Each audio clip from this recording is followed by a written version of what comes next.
You're listening to Audiology. Support our work on Patreon and be sure to submit your requests for topics in the comments below.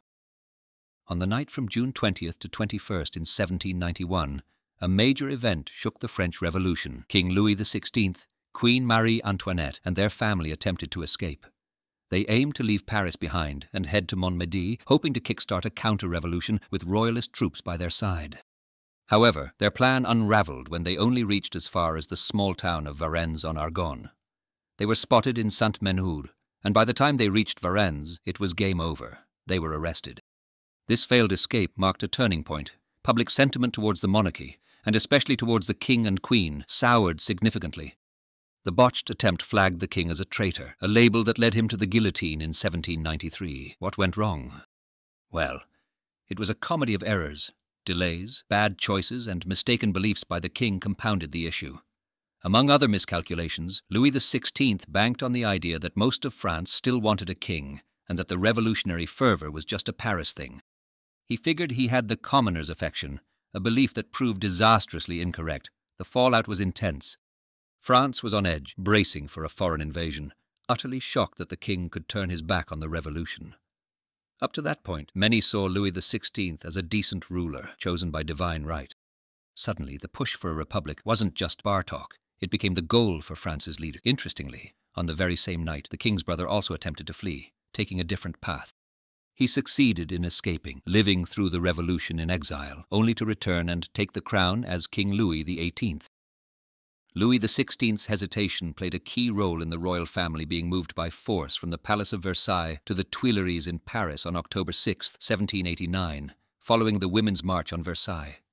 This move seemed to deeply affect the king, leaving him unable to make crucial decisions, which then had to be made by the Queen, who wasn't experienced in politics. On February 28, 1791, with Marquis de Lafayette busy dealing with trouble in Vincennes, hundreds of people who supported the royal family tried to show their support at the Tuileries, but they were kicked out by the National Guards. The king aimed to escape to a place where he could act more freely and ensure his safety, which he found impossible in Paris.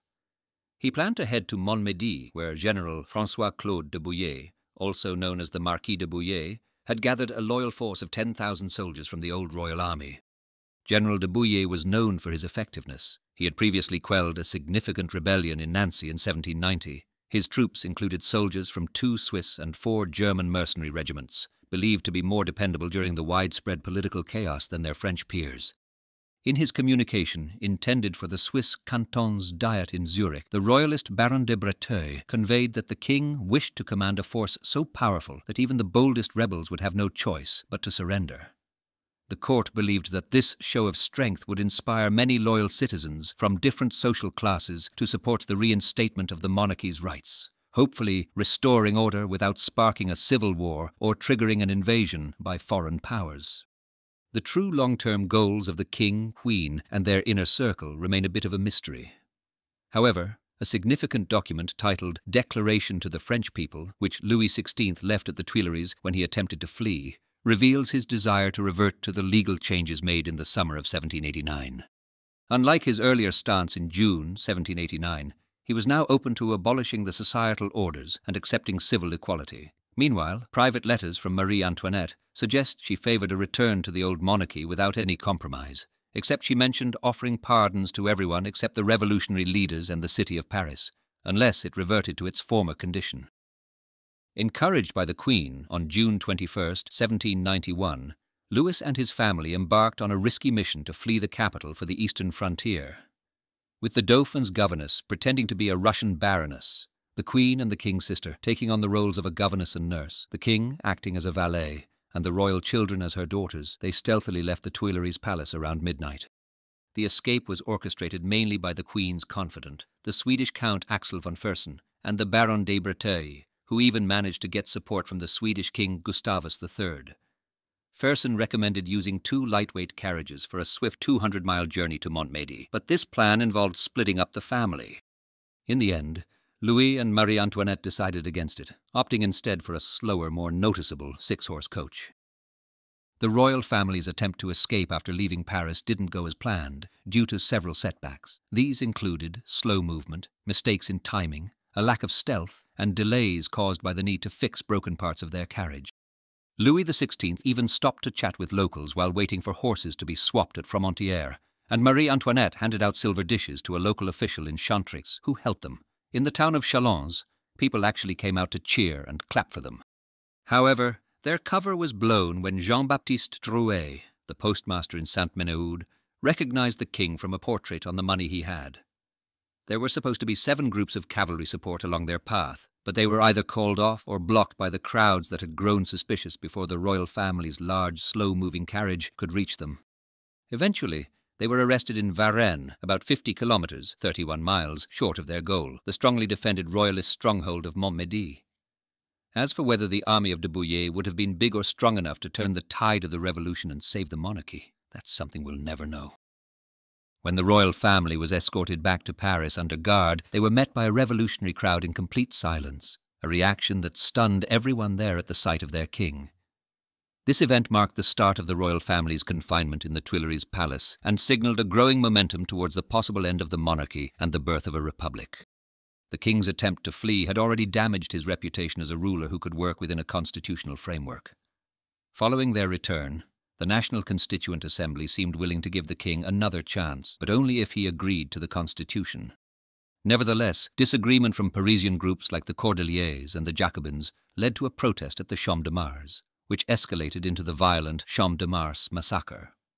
From the fall of 1791, the king pinned his hopes for political recovery on the uncertain chance of help from foreign powers.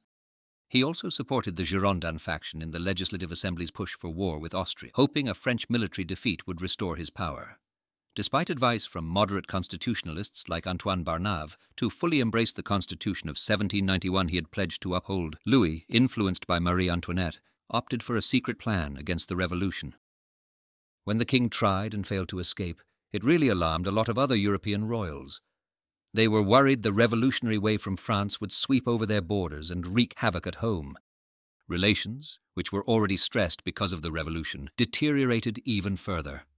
Some countries were even discussing the possibility of declaring war on the revolutionary government in France.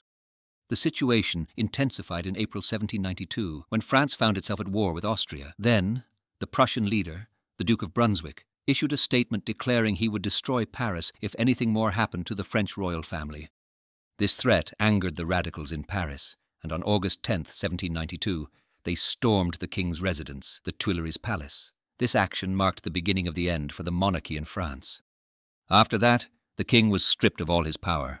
The Legislative Assembly stepped in, and France declared itself a republic on September 21st. A couple of months later, in November, evidence of the king's secret negotiations with the deceased politician Mirabeau and several foreign powers was uncovered. This evidence was found in a hidden iron chest in the Tuileries.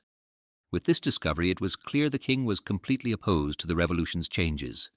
There was a discussion among the Republicans about the next steps. Some argued he should be removed from power, while others believed he should be tried for treason due to his clandestine dealings with the nation's adversaries. By December 3rd, a decision was made. Louis XVI, who had been imprisoned since August, would face trial for treason. He had to defend himself on 2 occasions, on December 11th and 23rd, before the National Convention. In the end, Louis was found guilty and executed by guillotine on January 21st, 1793. Following him, 9 months later, Marie Antoinette also was charged with treason and sentenced to death on October 16th. Before her execution, she expressed to the prosecutor her wish for it to be quick, as she could not endure suffering for an extended period. Thanks for watching. Share your thoughts in the comments and subscribe for more content.